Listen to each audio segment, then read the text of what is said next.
Snow was still coming down thick and heavy when the pounding started. Not a polite knock, not a neighborly tap. It was the kind of furious banging that rattles the doorframe and makes you think something is wrong. I had just finished clearing my driveway after hours in the cold, then carved a narrow, careful path to the mailbox for my elderly neighbor, Eleanor Price, so she wouldn't slip. My gloves were soaked through, my back ached, and my coffee was finally waiting on the counter. That's when I opened the door. Cheryl Whitman stood on my porch like she owned it. Perfect boots, arms crossed, no greeting, no thank you. No concern that I had just been outside in a full-on snowstorm. She didn't ask for help. She ordered me to salt her driveway immediately. When I calmly told her that each homeowner handled their own property, her expression changed. She smiled. Slow, sharp, the kind of smile that isn't friendly at all. She started listing fines, violations, and penalties she could start today if I didn't cooperate. She kept repeating her title, reminding me she was the HOA board leader, as if that gave her control over my time, my labor, and my home. What Cheryl didn't realize was that while she thought she was throwing her weight around, she was threatening the one person in town who actually had authority, because I wasn't just her neighbor. I was the mayor of Cedar Ridge. If you want to hear more true stories like this, make sure you hit that subscribe button to HOA Gone Wild. And tell me in the comments, where are you watching from? I had moved into Cedar Ridge long before my name ever appeared on a ballot. Back then, I was just another homeowner who wanted exactly what most people want when they buy a place like this: quiet mornings, decent neighbors, and the kind of neighborhood where people mind their own business but still wave when they pass you on the road. Cedar Ridge was wooded, slightly tucked away, and peaceful. Kids rode bikes in the summer. Folks helped each other shovel snow in the winter. Nobody went looking for problems. That balance didn't last. Everything shifted the year Cheryl Whitman bought the house 3 doors down. At first, she seemed harmless, a little intense, maybe overly organized, but nothing alarming. Then small things started happening. Notes taped to mailboxes reminding people of proper placement. Emails about trash bins being left out 15 minutes too long. Complaints about vehicles parked slightly off-center, even when they weren't blocking anything. She spoke constantly about community standards, but it quickly became clear that what she really meant was control. Her control. Within a few months, she had maneuvered herself into a leadership role on the HOA board. After that, the tone of the neighborhood changed. Conversations felt shorter. People stopped lingering outside. Doors closed faster when Cheryl walked by. She carried herself like a supervisor on a job site, scanning for mistakes instead of neighbors. The snowstorm handed her the opportunity she'd been waiting for. By that evening, before the plows had even finished their first pass, my phone started buzzing. Cheryl had emailed the entire block, claiming I had refused a reasonable safety request during an emergency. She wrote as if she were documenting a crime. According to her message, I had endangered residents by refusing to salt her driveway, and she specifically named Eleanor Price as someone I had placed at risk. That part made my jaw tighten. Eleanor was the reason I had been outside so long in the first place. Still, I told myself not to react. Storms make people tense. Emotions run high. I figured once things calmed down, someone on the board would step in and put a stop to it. Instead, the fines started rolling in. The first notice accused me of offense violation, no warning, no explanation, just a fine attached and a deadline. The next one claimed I had violated parking rules months earlier. Then came something called an emergency assessment for shared snow mitigation. I read the bylaws front to back that night. There was no such thing. It wasn't sloppy. It was deliberate. I ignored the notices at first, assuming logic would prevail, that someone would look at the paperwork and realize it didn't add up. But every day, there was something new.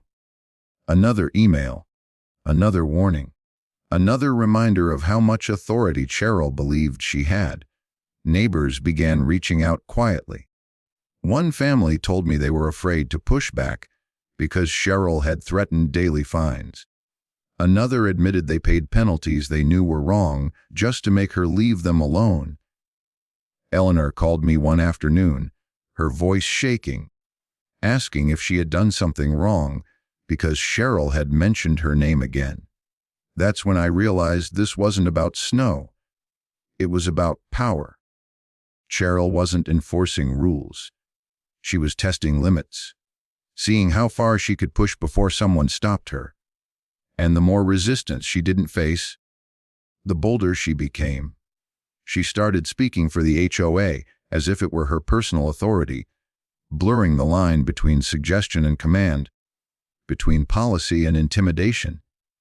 What she didn't know was that I had been watching quietly, documenting everything, and choosing my moments carefully. Because while she thought she was dealing with just another homeowner, she could pressure into compliance. I understood exactly how systems worked. I understood evidence, procedure, consequences, and she had no idea how badly she was about to overplay her hand. The harassment didn't creep in slowly. It exploded. Cheryl was back at my door the very next morning, standing there with the same crossed arms and tight expression, like she'd rehearsed the confrontation overnight. I didn't even open the door this time. I spoke through it, calmly, telling her I was busy and that any HOA communication needed to be in writing. She muttered something about noncompliance and walked off. By early afternoon, she was back again. This time, she rang the doorbell over and over, long presses meant to force a response.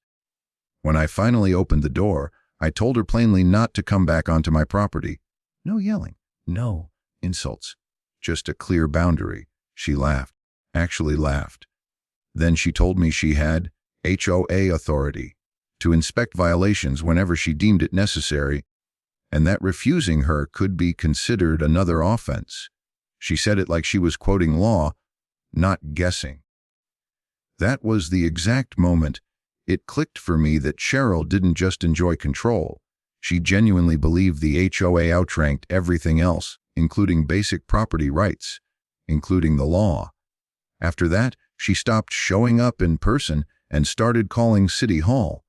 My assistant, Lauren Hayes, pulled me aside during an emergency coordination meeting later that day. We were discussing downed power lines, blocked roads, and elderly residents without heat. Crews were stretched thin, and every minute mattered. Lauren looked uncomfortable as she handed me her tablet. Cheryl had left multiple voicemails, not calm messages, angry ones, accusatory. She claimed I was abusing my public position to avoid HOA responsibilities. She accused me of corruption. She demanded immediate intervention because I had refused to salt her driveway during a storm. While line crews were restoring power and Public Works was clearing roads, Cheryl was clogging emergency lines over her driveway. I listened to the voicemails later. Hearing them back to back made it worse. She wasn't confused. She wasn't mistaken. She was furious that she didn't get her way, and she believed escalating to city government would force me to comply. Lauren asked if she should respond. I told her no.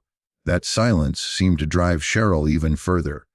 Over the next few days, neighbors started reaching out privately, not group emails, not public posts, quiet messages asking if we could talk. One family told me Cheryl had threatened them with daily fines because their trash bin lid didn't fully close.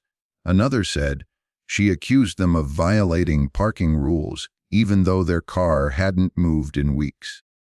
A couple with young kids admitted they were afraid to let their children play outside because Cheryl constantly watched from her window, documenting anything she thought she could use. Eleanor Price called me one evening, her voice unsteady. Cheryl had approached her about unsafe conditions and implied fines might be coming if she didn't fix them immediately. Eleanor didn't understand what she had done wrong.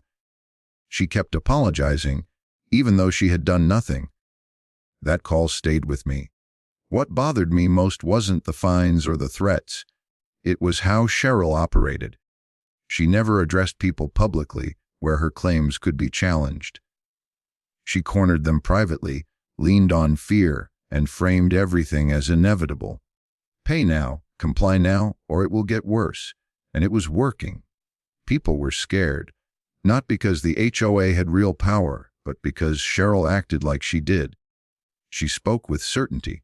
She moved quickly. She punished without warning. Most people don't want conflict in their own neighborhood, so they folded. I didn't. But I also didn't react. That confused her. Every time she escalated, she expected resistance, an argument, a threat. Something she could point to and say, I was right. When none of that came, she escalated harder. More emails, more accusations, more imagined authority. She had no idea I was documenting everything. Dates, messages, voicemails, notices. Every interaction went into a folder I never mentioned to anyone. Because I understood something Cheryl didn't. Real authority doesn't announce itself. It doesn't bang on doors. It doesn't invent rules to feel important. Real authority waits, gathers facts, and moves only when the record is complete. Cheryl thought silence meant weakness. She was wrong, and the longer she pushed, the clearer it became that she was building a case against herself. One threat, one voicemail, one overreach at a time. The emergency HOA meeting was the stage Cheryl had been building toward from the moment she stepped onto my porch that morning. You could feel it in the way the invitation was worded, heavy with phrases like urgent, safety enforcement, and community risk. She wanted an audience. She wanted authority. Most of all, she wanted to put me in my place in front of everyone.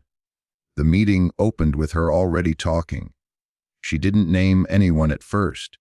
She spent nearly 10 minutes circling the issue, describing a so-called negligent resident who had refused a reasonable safety request during an active weather emergency.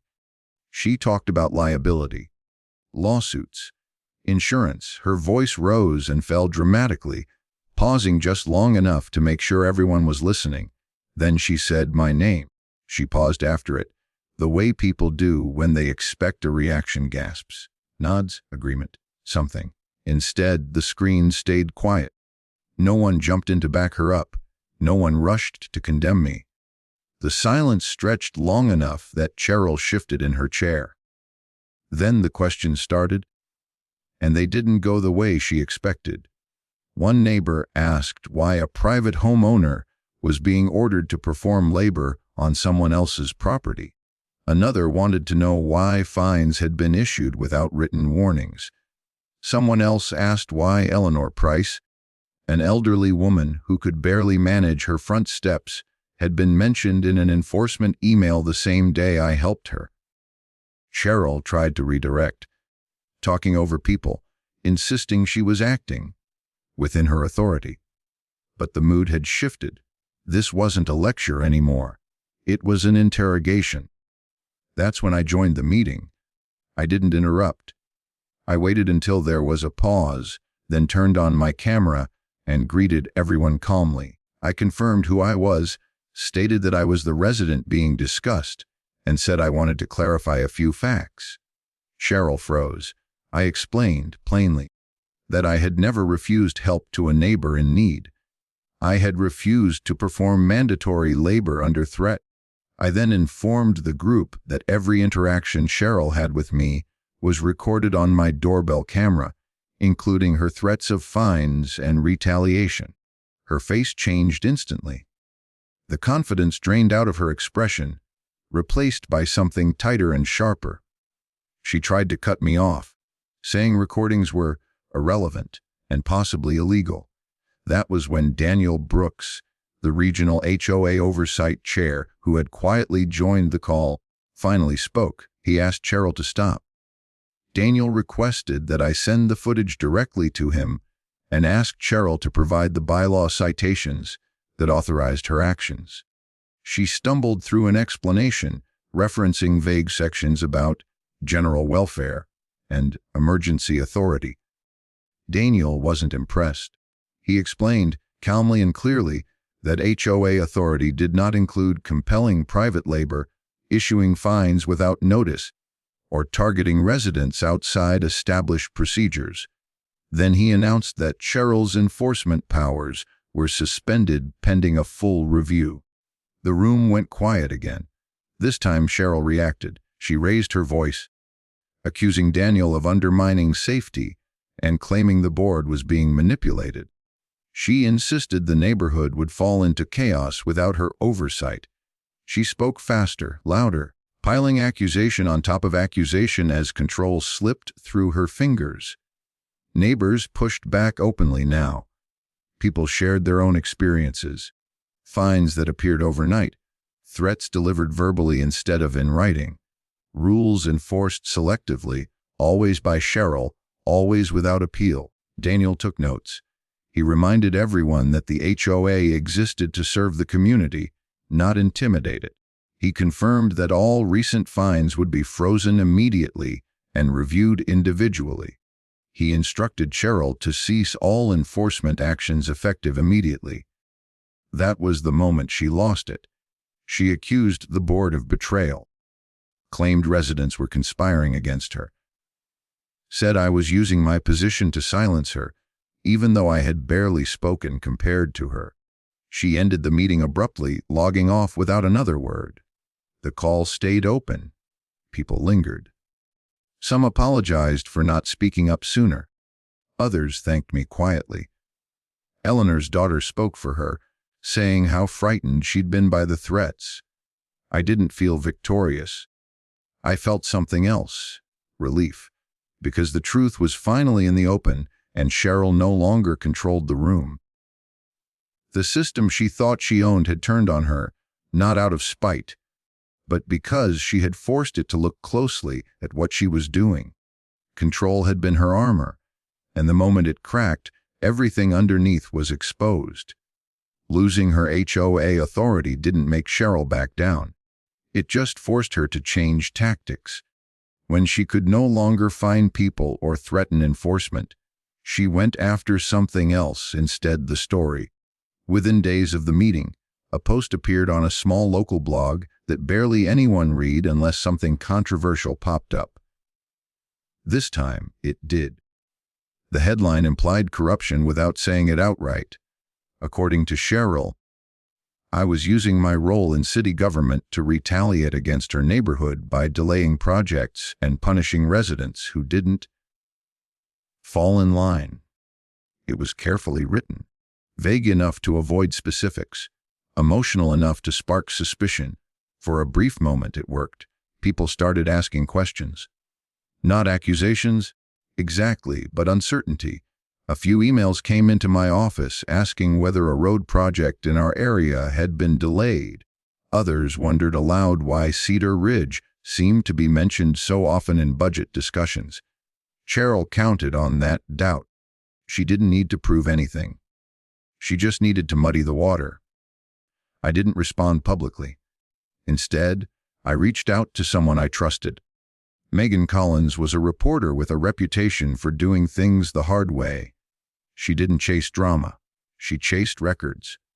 I sent her a short message, explained that a private HOA dispute had spilled into public accusations, and told her I was happy to provide full documentation if she wanted to look into it. She responded within an hour. The next morning, Megan sat across from me with a notebook and a recorder. I didn't give her talking points. I didn't spin anything. I handed her everything. Emails Cheryl had sent, fine notices with no warnings, voicemails left at City Hall during the storm, doorbell footage showing her threats, the HOA bylaws with the sections she had misrepresented highlighted in plain ink. I also gave Megan contact information for neighbors who had already agreed to speak honestly about their experiences. Megan asked questions. A lot of them. She wanted timelines, dates, context. She wanted to understand not just what happened, but why Cheryl believed she could do what she did. I answered everything calmly, even when it meant admitting moments where I felt angry or frustrated. I made it clear that I hadn't delayed or redirected any city project related to Cedar Ridge. I showed her the planning documents proving those projects had been scheduled years earlier. By the time she left, she wasn't smiling. She was focused. It took less than a day for the truth to surface. Megan's article didn't accuse Cheryl of malice. It didn't need to. It laid out the facts in a clean, chronological order. It explained the limits of HOA authority. It quoted neighbors. It included still frames from the doorbell footage. It made it painfully clear that Cheryl's blog post was built on half-truths and assumptions, not evidence. The confusion vanished almost overnight. Public opinion shifted fast, not because anyone defended me, but because the documentation spoke for itself. The comments under the article weren't kind to Cheryl. Many people recognized the behavior immediately. Almost everyone had encountered someone like her before. While the article spread, the HOA review continued quietly. Within a week, the board issued a formal notice. Cheryl was removed from her leadership position effective immediately. Every fine she had issued in the past year was voided. Residents were instructed to ignore any previous enforcement notices tied to her name. An interim board leader was appointed, and a full audit of recent HOA actions was announced. You could feel the neighborhood exhale. People who had avoided eye contact for months started talking again. Kids played outside without parents watching windows nervously. Eleanor called me, not to apologize this time, but to thank me. She said she finally slept through the night without worrying about another notice taped to her door. For most people, that would have been the end of it, not for Cheryl. She didn't respond to the article. She didn't apologize. She didn't disappear quietly. Instead, she doubled down. She told anyone who would listen that she was being silenced, that powerful people were conspiring against her, that she was the real victim. Then the lawsuit arrived. It wasn't from an attorney. It was handwritten, emotionally charged, and full of accusations that didn't align with any statute or procedure. She claimed harassment, retaliation, abuse of power. She named the city, the HOA, and me personally. When our city attorney reviewed it, he didn't look worried. He looked tired. He explained that the filing had no legal foundation and would almost certainly be dismissed. But he also warned me that this was a turning point. Cheryl had crossed from neighborhood nuisance into something more serious. Lawsuits, even weak ones, change the temperature. They force responses. They escalate stakes. As I signed the paperwork to respond properly, I realized something important. Cheryl no longer wanted control. She wanted vindication. And when people like her don't get it through authority or attention, they look for it through conflict. The lawsuit arrived in a plain envelope. No law firm letterhead, no official formatting, just thick stacks of paper filled with underlined sentences, capital letters, and emotional accusations that jumped from topic to topic without any structure. When I handed it to our city attorney, Robert Klein, he read the first few pages, sighed quietly, and flipped through the rest without slowing down. "This doesn't go anywhere," he said. There were no citations, no statutes, no clear claims that matched the law. It was frustration disguised as legal action. Robert filed a motion to dismiss almost immediately, outlining exactly why the filing failed on every procedural and substantive level. He also warned me that while the case itself was weak, the behavior behind it was escalating. He was right. Once the lawsuit was filed, Cheryl's conduct shifted again. She stopped pretending this was about policy and started treating it like a personal crusade. She began showing up at public meetings unannounced, sitting in the front row, glaring the entire time. Whenever there was a pause, she would stand up and start talking over people, accusing me of corruption, favoritism, and retaliation. Her statements were rambling, disconnected, and clearly designed to provoke a reaction. I never gave her one. That only seemed to fuel her. She followed me to community events, a ribbon cutting, a school fundraiser, even a local food drive. She hovered just close enough to be noticed, muttering accusations under her breath or loudly enough for nearby people to hear. Staff began positioning themselves between us without being asked. The worst part came when she dragged Eleanor back into it. One afternoon, Eleanor called me in tears. Cheryl had approached her again, this time accusing her of being complicit in covering up corruption. She implied that Eleanor's family could face consequences if she didn't speak out. Eleanor was terrified. She had lived in Cedar Ridge longer than anyone else on our street and had never been involved in any conflict like this. That was the moment it crossed from harassment into something else entirely. I stopped hoping it would burn out on its own. I began documenting everything in detail. Dates, locations, witnesses, what was said, who heard it, security footage, meeting recordings, written complaints from residents. It wasn't emotional. It was methodical. I treated it the same way I treated any official matter. When the file was complete, I requested a meeting with Police Captain Harold Owens. Captain Owens reviewed the documentation carefully. He didn't rush. He asked clarifying questions. When he finished, he leaned back in his chair and nodded once. "This is a pattern," he said, "and it's escalating." He explained that Cheryl's behavior met the threshold for harassment under state law, especially given the repeated contact after clear boundaries were set and the involvement of an elderly resident. He issued a formal harassment warning, delivered directly to her, instructing her to cease contact with me and with Eleanor immediately. For a short time, things went quiet. Then Cheryl ignored the warning completely. She showed up again, this time outside City Hall, recording on her phone and shouting accusations as people walked past. She sent mass emails repeating the same claims that had already been disproven. She posted long, rambling messages online accusing anyone who disagreed with her of being part of the cover up. The warning had not scared her. It had challenged her. At that point, it was clear that reason, evidence, and even legal boundaries meant nothing to her anymore. She wasn't trying to win. She was trying to stay visible, to stay loud, to force attention back onto herself no matter the cost. And she didn't realize yet that by ignoring the warning, she had just handed the situation over to people with far more authority than she ever had. The night of the budget hearing, the chamber was packed wall to wall. Folding chairs filled every aisle, people lined the walls, and latecomers stood in the doorway listening. Budget hearings in Cedar Ridge were usually long, technical, and quiet. This one felt different from the moment I walked in. There was a tension in the air that had nothing to do with numbers. I already knew Cheryl would be there.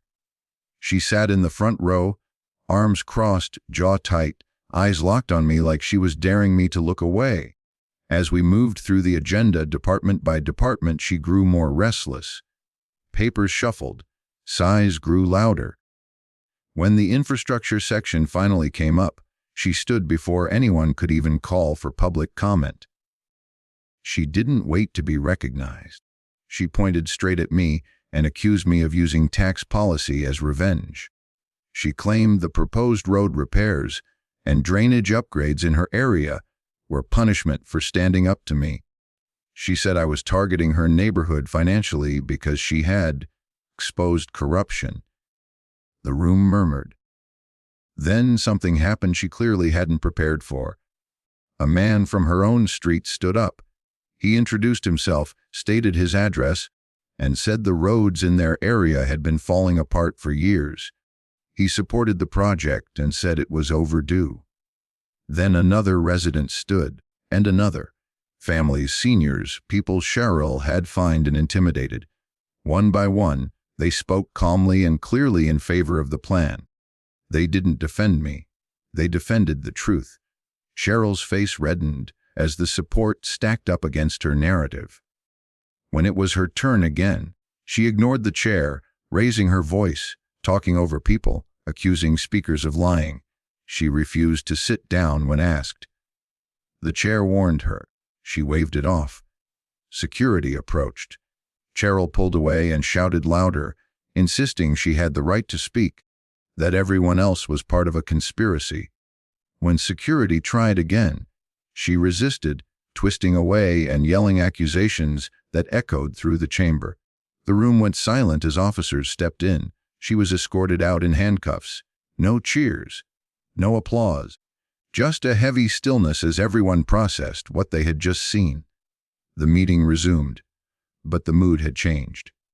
Something final had happened. A few days later, the judge dismissed her lawsuit with prejudice. The ruling was clear. The claims had no legal merit. The filing was deemed abusive. The court issued a restraining order, barring Cheryl from contacting me or Eleanor again. Reading the order felt surreal. For the first time since this started, Cheryl was being held to the same rules she had tried to use as weapons. No interpretations. No loopholes. No room to escalate. Just boundaries. And consequences. The change didn't come slowly. It arrived almost all at once, like a heavy storm finally breaking and giving way to clear skies. Once Cheryl was gone, the neighborhood felt different within days.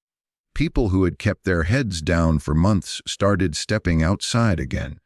Conversations that used to end in nervous glances now stretched longer. Garage doors stayed open. Kids rode their bikes without parents constantly watching the windows for someone taking notes. The HOA moved quickly to reset itself. Melissa Grant stepped in as the new board leader, and her first move wasn't to issue statements or reminders. It was to listen. She held an open meeting at the community center, not to lecture, but to ask residents what had gone wrong and what they wanted to see change. People spoke cautiously at first, still expecting pushback.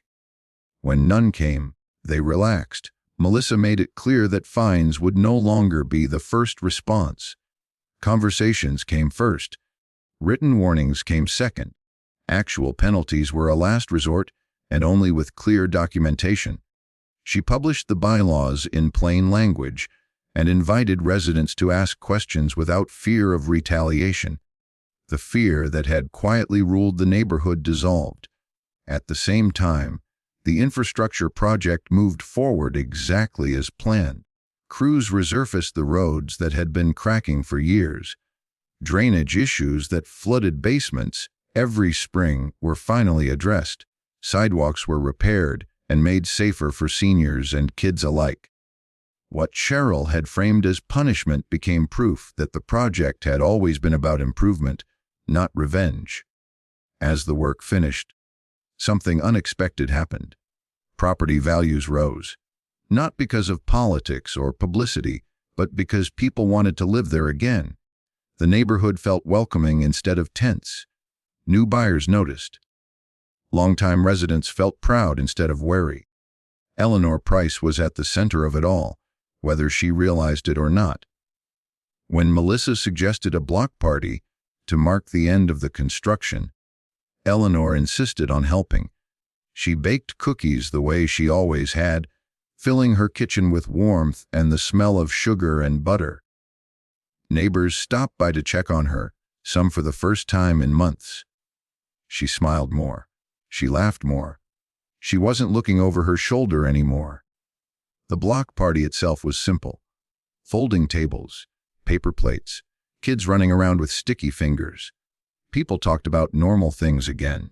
Weather, work, family. Not fines or violations. I stood off to the side for most of it, watching the neighborhood interact the way it used to. No one asked me about Cheryl. No one wanted updates. They were done with that chapter.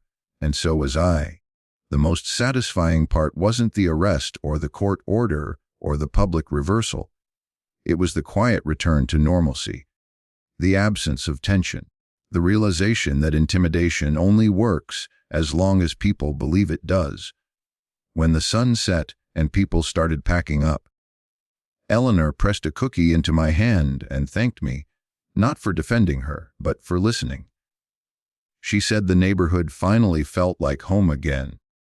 That was when I knew the story was over, not with drama, but with peace. When I look back on everything that happened, it's clear this was never really about snow, driveways, or fines. Those were just the excuses. What it was truly about was someone confusing authority with identity, believing that a title made them important and that rules existed to be used as weapons instead of protections. Real leadership doesn't bang on doors in the middle of a storm. It doesn't threaten neighbors or intimidate the elderly. And it doesn't demand obedience just to feel powerful. Real leadership shows up quietly, listens carefully, and understands that authority only works when it's grounded in fairness and accountability. Cheryl tried to force control where none was owed. In the end, the same systems she relied on turned the spotlight back on her. Process mattered. Patience mattered. And once everything was laid out in the open, the truth didn't need defending. It stood on its own. Life in Cedar Ridge didn't change dramatically after that, and that's the point.